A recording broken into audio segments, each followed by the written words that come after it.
Good afternoon. I'm back, or it could be good evening or good morning, depending on where you are and where you're watching the video. This is Art Books for Creativity, and I'm back now with my second video upload. And this one today is going to again be on a single artist like last week, which was Buffalo Kaplinski. This week, I'm featuring the book I own, and that is about the artist Jean Richardson. And the name of this book is Turning Toward Home. It was written by a Denver Art Museum curator by the name of Joan Carpenter Tricoli, and it was published in 1998. This book covers Jean's career up to 1997 and then published in 1998. So this book, this artist is one of my personal favorites and maybe one of the bigger influences on the kind of art that I like to create, which is semi-abstracted animals in art, mainly horses myself, since I was a horse-obsessed child. I'm sure a lot of young girls were very horse-obsessed growing up as well. So Jean Richardson, like Buffalo Kaplinski, was born in 1940, and like Buffalo Kaplinski, she is still alive and still creating beautiful paintings right now. And you can find Jean on Instagram. Just look up Jean Richardson and Jean Richardson Art or Artist, and you'll find her. And she is also actively represented and actively doing shows at various galleries across the United States. So one of the reasons I love her work and was drawn to it, and when I found out that there was a book published on her, I had to have one, of course, is that she is using the horse in her work as not so much a subject. It's the horse actually just sort of comes out of the painting. The horse is a metaphor. The horse is a powerful myth. The horse in history has so many different meanings to people, so many different meanings in art, as well as mythology, and the kind of relationship that man and women have had to their horses and what horses have been used for by human beings, really for as long as horses have been around on this planet. So with Jean, she grew up in Oklahoma and had a very Western sense of just growing up in that part of the country. Her grandparents, I believe, were just across the state line in Texas. I think the part of Oklahoma she grew up in was very close to the Texas line. And she decided at a very, very young age that she wanted to be an artist, and actually had her very first art show at the tender age of 10 years old. How many of us can say we've had an art show at the age of 10? She went to Wesleyan College on a full ride scholarship in 1958, and of course finished out her degree. Did some teaching for a period of time, got married and had kids and all that good stuff, but always kept her eye on the ball as far as a true art career and a dedication of her life in the arts.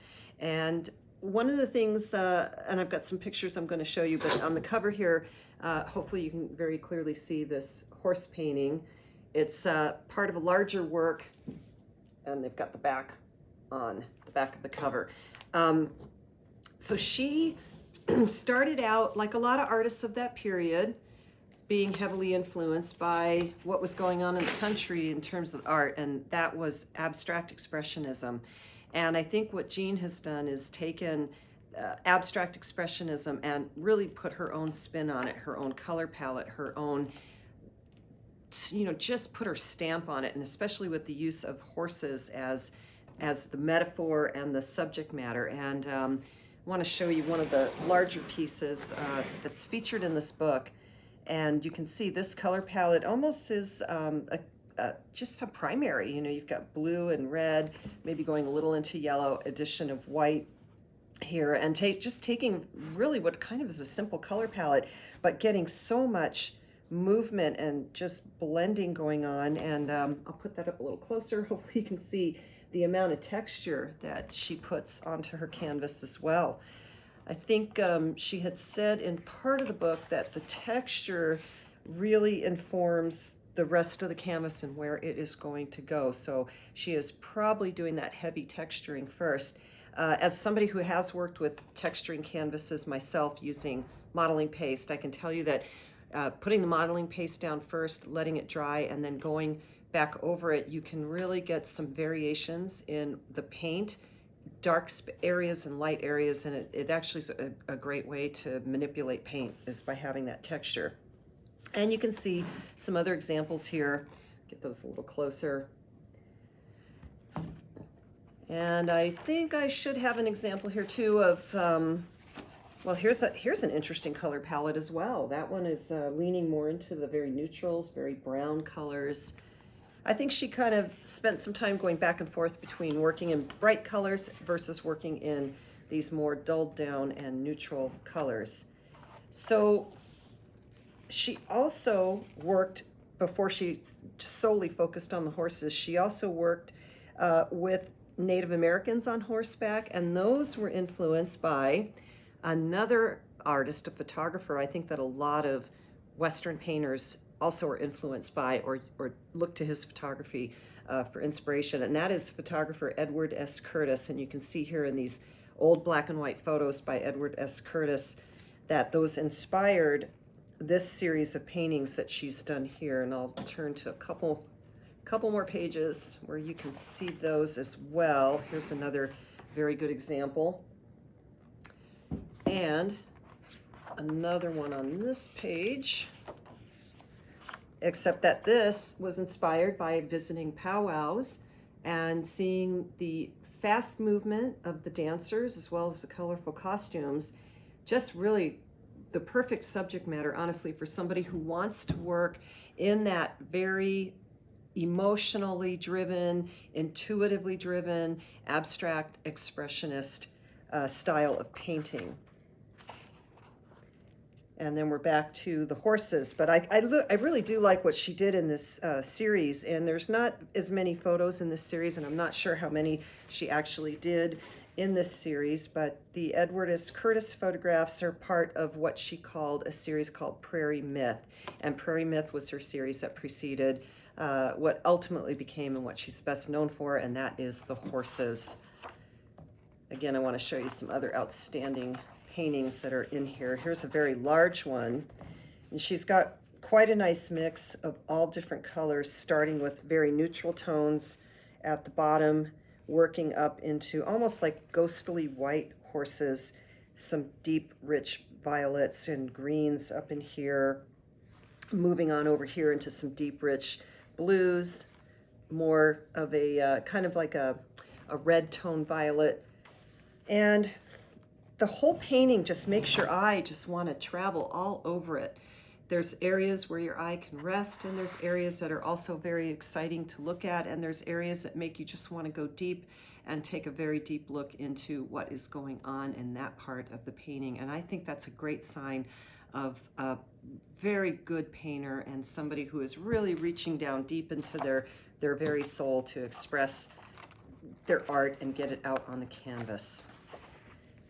Another couple of outstanding examples of her work right here. Very dark one, neutral colors, another one that's very bright. And another couple, or actually one really large one.